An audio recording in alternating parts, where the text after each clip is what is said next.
Bonjour, j'espère que vous allez bien. Je vous emmène, si vous le voulez bien, à Grignan, dans le sud de la Drôme, au cœur de la Drôme provençale, entre Avignon et Valence, à une vingtaine de minutes de Montélimar. Et j'ai choisi de vous faire découvrir l'hôtel-restaurant Le Clair de la Plume. C'est un village connu dans le monde entier grâce à la marquise de Sévigné. Et la marquise disait: ah, l'air de Grignan vous gourmande et vous tourbillonne.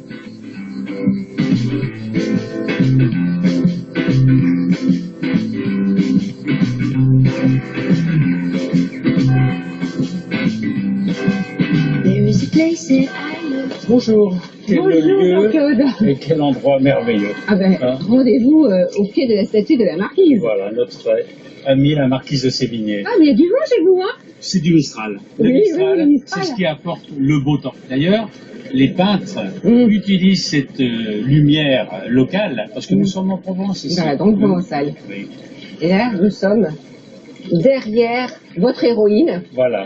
la marquise de Sévigné. La marquise de Sévigné. La marquise de Sévigné, qui est le lien justement qui fait que Grignan est connu dans toute l'Europe et mondialement connu. Il y a beaucoup d'Américains qui viennent ici en parlant de la marquise de Sévigné, puisque en 1996, il a été fait le festival de la correspondance. Et ça, c'est quoi?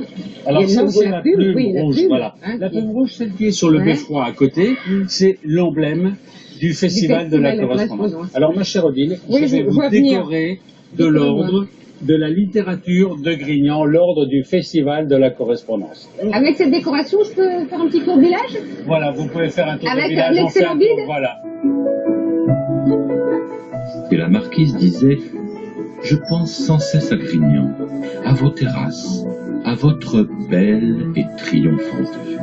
Une chèvre ou un mouton qui avait la tête qui dépassait.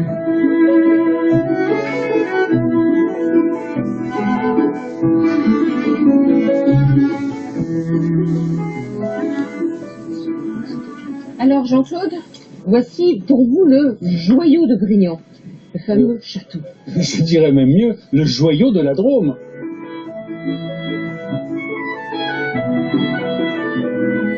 Ce château a appartenu. Alors, ce château appartenait au comte de Grignan, qui a épousé la fille de la marquise de Sévigné. Donc, la marquise de Sévigné est venue 3 fois. Elle habitait dans cette tour, Ici, là? oui, qui s'appelle d'ailleurs la tour Sévigné. Elle est morte dans cette tour et elle est enterrée dans la collégiale, qui est juste à côté.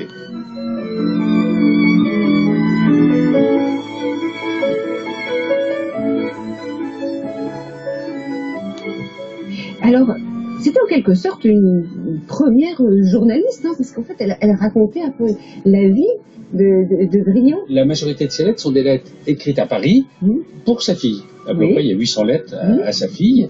Et le reste, quand elle était ici, elle écrivait à ses amis, à sa famille, qui était restée à Paris. La mode, la cuisine, la manière dont on vit, les relations avec le personnel. On sait plein de choses sur la vie de tous les jours. C'est ça qui est important. C'est la première journaliste reporter.